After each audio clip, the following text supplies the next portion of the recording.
Halo kawan-kawan semua, kembali lagi di channel Talastronic, channel yang berisi tentang video tutorial rangkaian sederhana.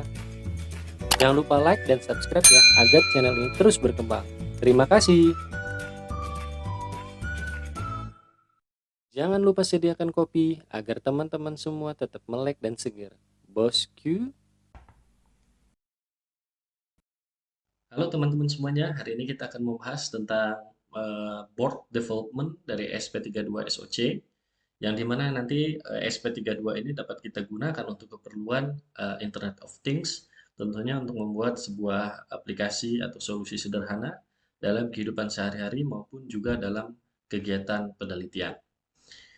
Hari ini saya Radi Purbakawaca dari Talastronic akan menjelaskan tentang materi ESP32 Introduction terkait dengan pengenalan pembahasan spesifikasi dari ESP32 ini. Nah, materi ini sebetulnya sudah banyak bisa teman-teman cari di Google maupun di YouTube, sehingga bagi teman-teman yang sudah ahli dan terbiasa dengan menggunakan ESP32 bahkan sampai bisa membuat board custom sendiri terkait ESP32, mungkin video ini bisa teman-teman skip. Oke, kita lanjutkan pembahasan kita tentang ESP32. Kita mulai dengan ESP32. Kenapa board ESP32 begitu populer belakangan ini? Ya, ada beberapa hal yang menyebabkan kenapa ESP32 ini sangat diminati oleh makers ataupun developers uh, untuk membangun solusi Internet of Things. Yang pertama itu adalah terkait dengan low cost, ya, dengan harganya yang sangat murah. Anda bisa mendapatkan board ESP32 ini, ya, mulai dari harga Rp35.000. Ini saya coba cek dan survei di salah satu e-commerce di dalam negeri maupun di luar negeri. Kemudian ESP32 ini memiliki Wi-Fi dan Bluetooth capabilities, yang dimana ini memudahkan kita untuk terhubung ke jaringan Wi-Fi atau membuat jaringan Wi-Fi tersendiri, begitu ya, sebagai transmitter, serta mendukung komunikasinya Bluetooth yang berguna untuk beragam aplikasi IoT. Ya. Jadi ESP32 ini memang sudah memiliki konektivitas yang cukup baik ya teman-teman. Ada Wi-Fi dan juga Bluetooth. Di samping juga tentu masih ada koneksi kabel atau wiring seperti I2C, kemudian UART dan sebagainya. Nah, faktor lainnya itu adalah kenapa ESP32 begitu populer, karena ESP32 ini juga dapat kita program dengan Arduino IDE, ya. Artinya kita bisa programming language dengan menggunakan IDE dari Arduino.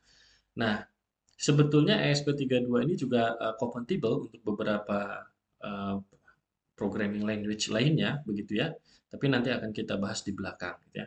Oleh sebab itu, kesederhanaan kita dalam membangun program menggunakan Arduino IDE ini menjadi salah satu keuntungan dari ESP32 ya, di mana kita bisa mengaksesnya dengan cara yang sangat mudah dan tidak perlu ribet. Dan poin yang terakhir yang kami catat itu adalah bahwa ESP32 juga memiliki fitur berupa dual core dan rich peripheral input atau output interface, di mana board development dari ESP32 ini biasanya mendukung beragam peripheral input dan output ya.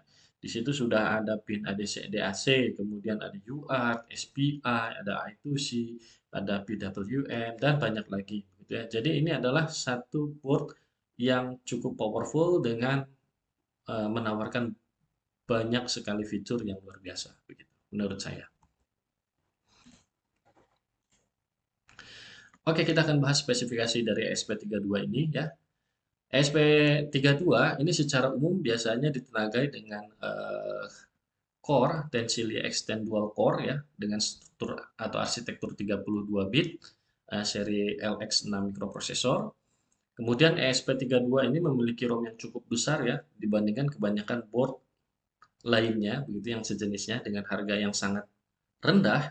Dia memiliki ROM sebesar 448 KB, SRAM 520 KB, juga terdapat RTC fast SRAM dan juga RTC low SRAM nanti ya untuk keperluan lainnya. Kemudian dilengkapi dengan WiFi tadi ya, yang dimana WiFi ini merupakan wireless dengan 2,4 GHz dengan kecepatan hampir mencapai 150 MB per second.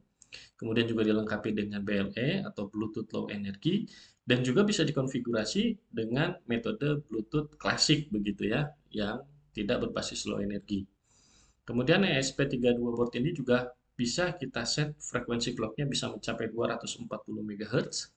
Kemudian beberapa board ini memiliki pin yang diekstensikan atau yang dikeluarkan dari board itu sebanyak 30, 36, atau bahkan ada yang 38 pin, tergantung pada modelnya ya.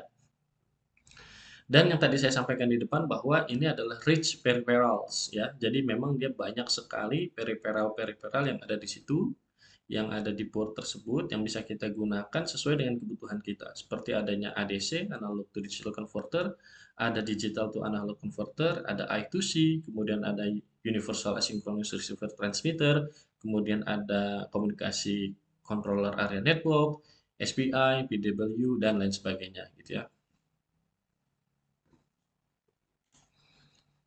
Nah, kita akan bahas tentang ESP32 depth boards. Nah, sebetulnya teman-teman, mungkin teman-teman juga sudah banyak yang tahu ya bahwa ESP32 boards ini sudah banyak sekali dijual di pasaran ya. Berbagai developers dan bahkan makers itu menciptakan atau membuat board dengan versinya masing-masing seperti itu ya. Di pasaran yang paling terkenal ini ada beberapa, ada Duit DevKit V1 yang sekarang mungkin sudah sampai Kit V4 mungkin ya.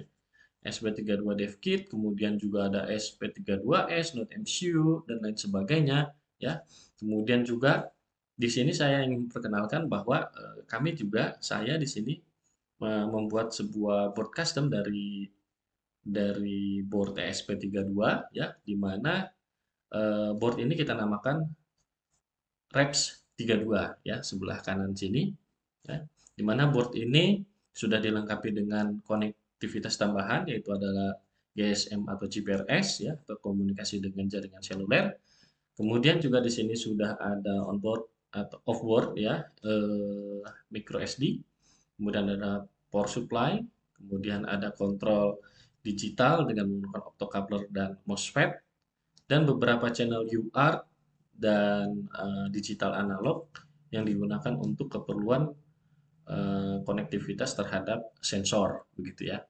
Dan juga di sini juga dilengkapi dengan channel untuk programming ya, yang memungkinkan kita melakukan program dengan menggunakan FTDI. Nah, di sini konsepnya kita pisahkan dengan FTDI supaya board ini memiliki konsumsi daya yang bisa ditekan begitu ya.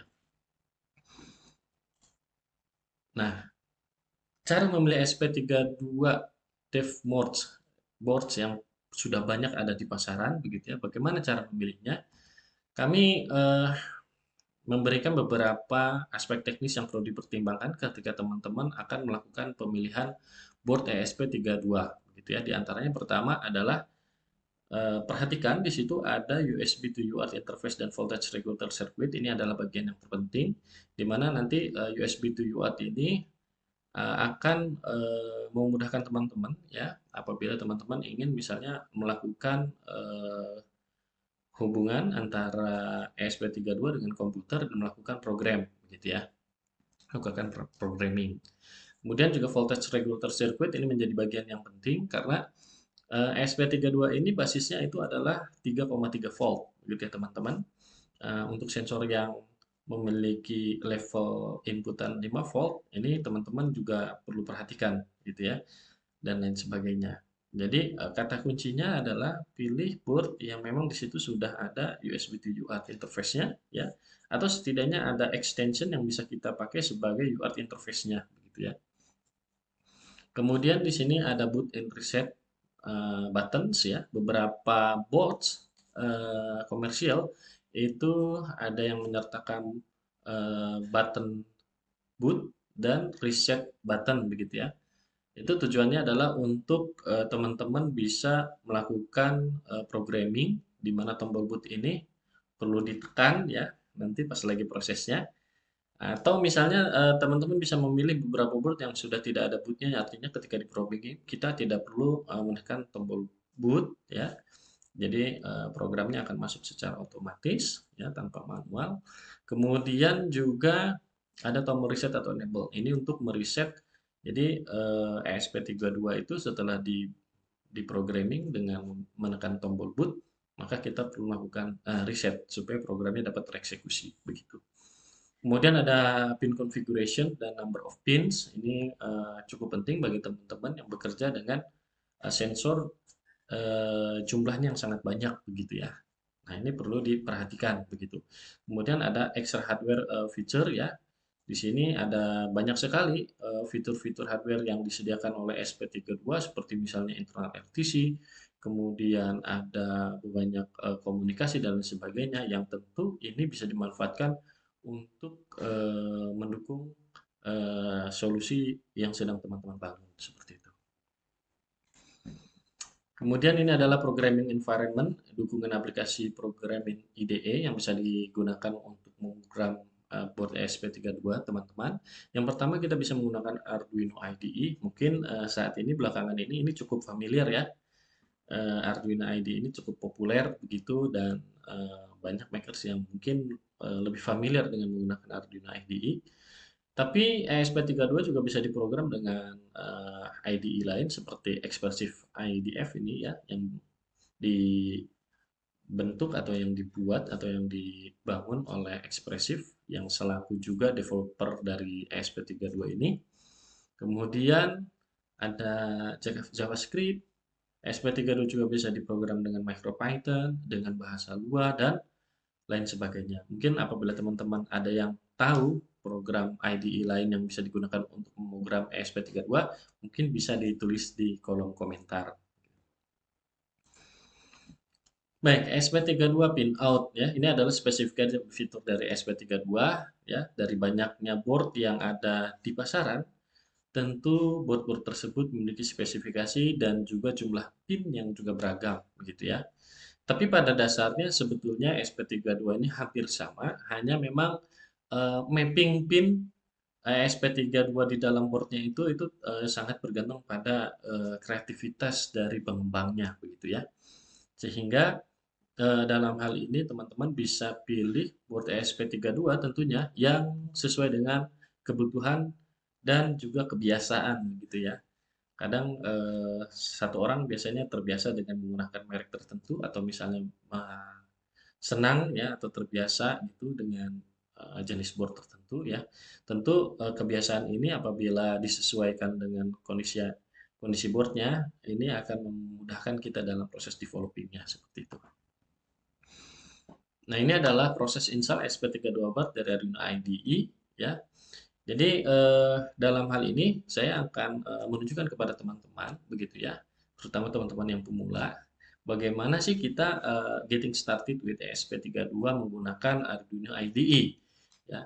Jadi setelah teman-teman mendapatkan board ESP32 komersil yang teman-teman beli di e-commerce dalam maupun di luar negeri, ESP32 itu ketika ingin diprogram menggunakan Arduino IDE itu perlu dilakukan konfigurasi terlebih dahulu ya pada Arduino IDE-nya.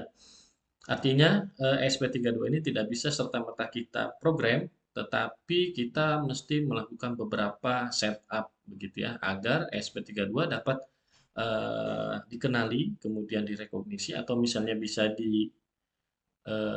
interkoneksikan dengan Arduino IDE-nya begitu. Yang pertama itu adalah install aplikasi Arduino IDE pada PC. Tentu ya teman-teman yang sudah familiar dengan Arduino IDE sudah melakukan install ini.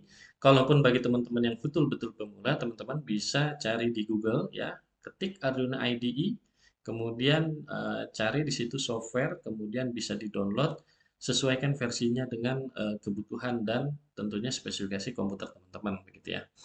Kemudian setelah lakukan install, teman-teman bisa buka aplikasi Arduino ya seperti ini pada gambar sebelah kiri. Teman-teman nanti bisa arahkan kursor teman-teman ke bagian toolbar sebelah kiri yaitu file, kemudian cari preference gitu ya.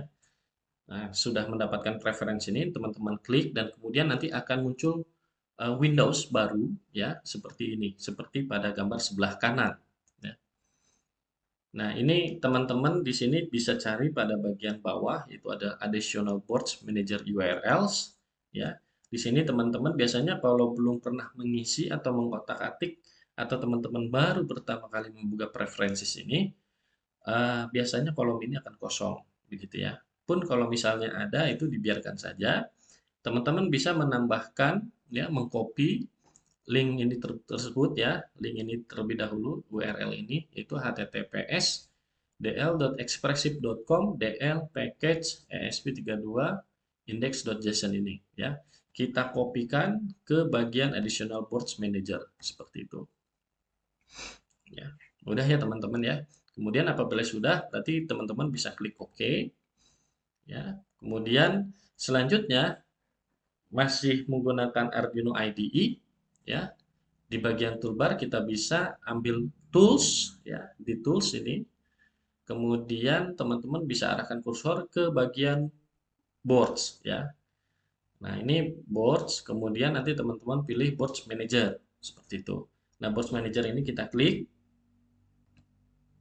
ya. Kemudian akan muncul pop-up seperti ini. Ini biasanya agak sedikit lama, tunggu mungkin sekitar 2 sampai 3 detik ya setelah pop-up ini muncul ya, boards manager.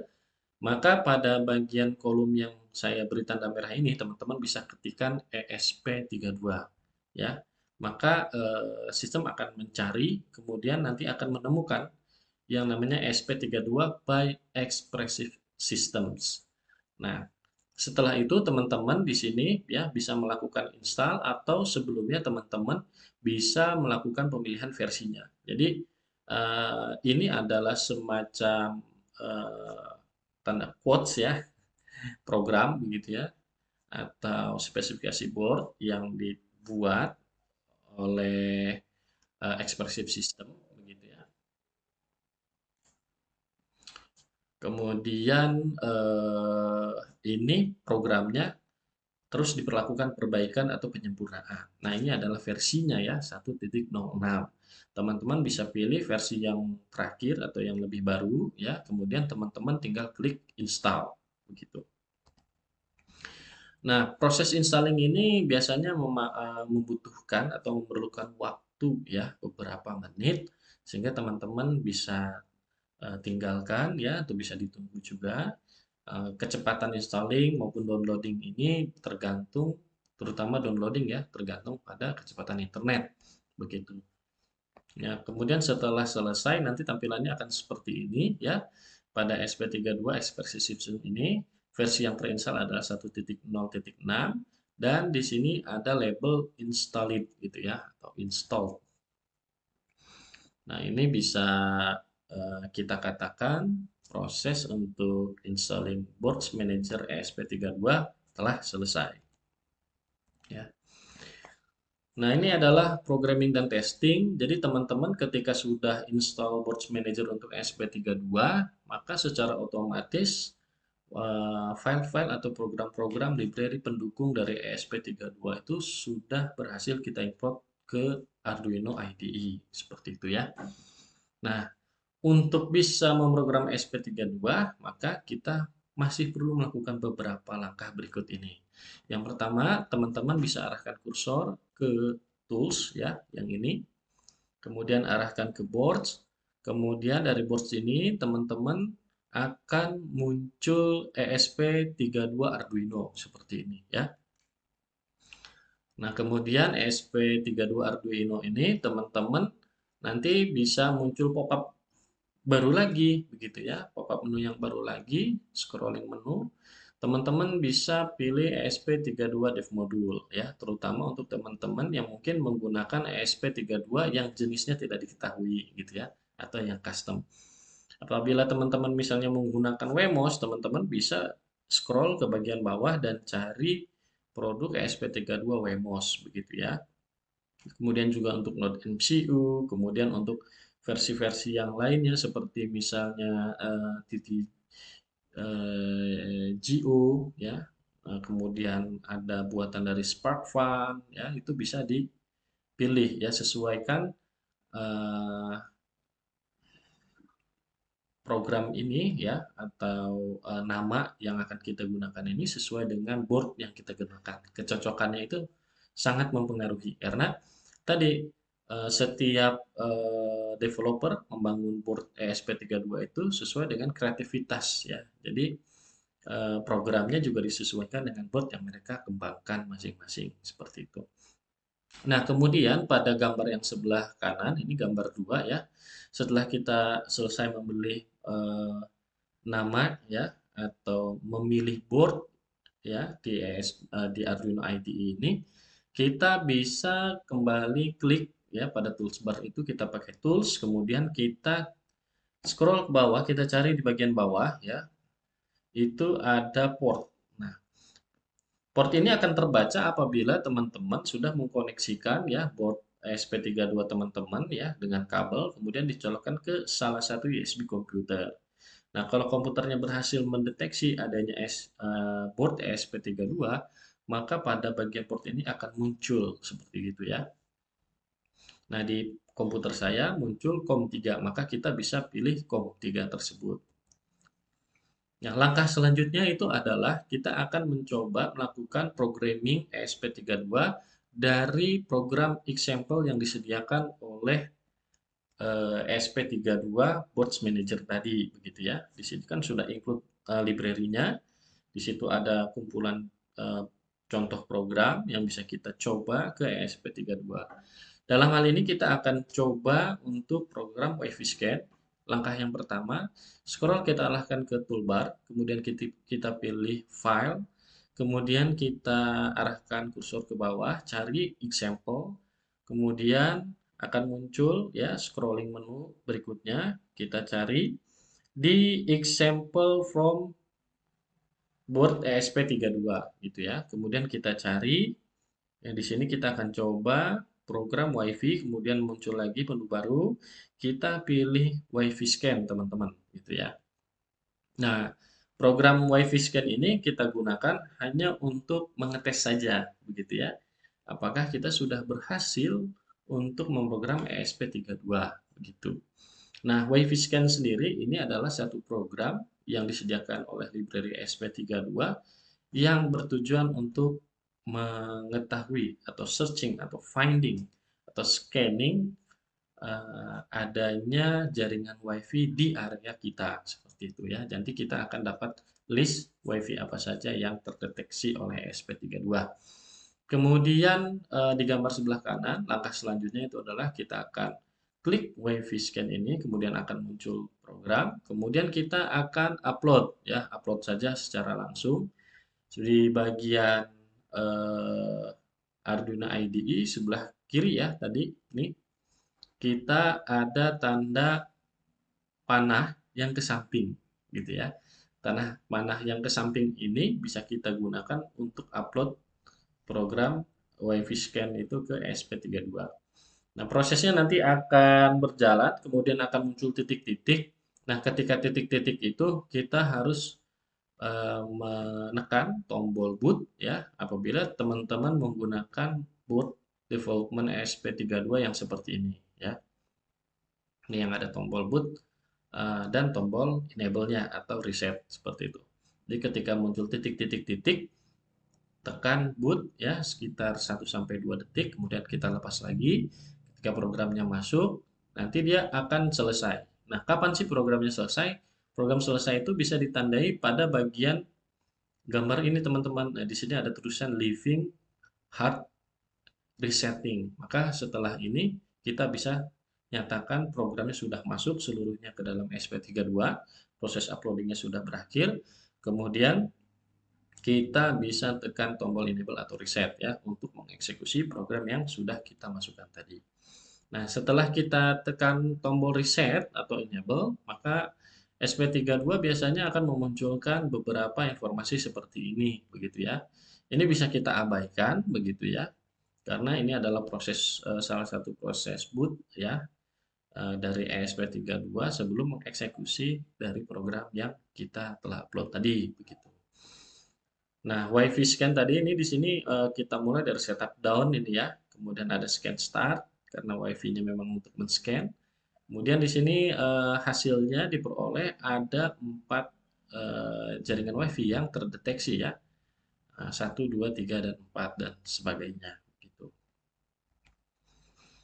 Oke, dengan demikian sebetulnya teman-teman telah berhasil melakukan proses pertama kali untuk memprogram ESP32 dan teman-teman bisa melakukan proses programming atau uploading sketch dari Arduino IDE ke ESP32 dengan metode atau cara yang sama, begitu ya.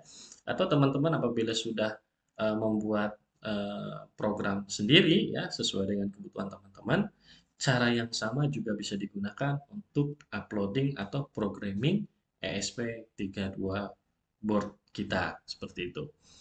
Mungkin itu dulu dari saya. Silahkan apabila ada pertanyaan disimpan atau ditulis di kolom komentar. Dengan senang hati saya akan mencoba menjawabnya. Terima kasih. Selamat pagi.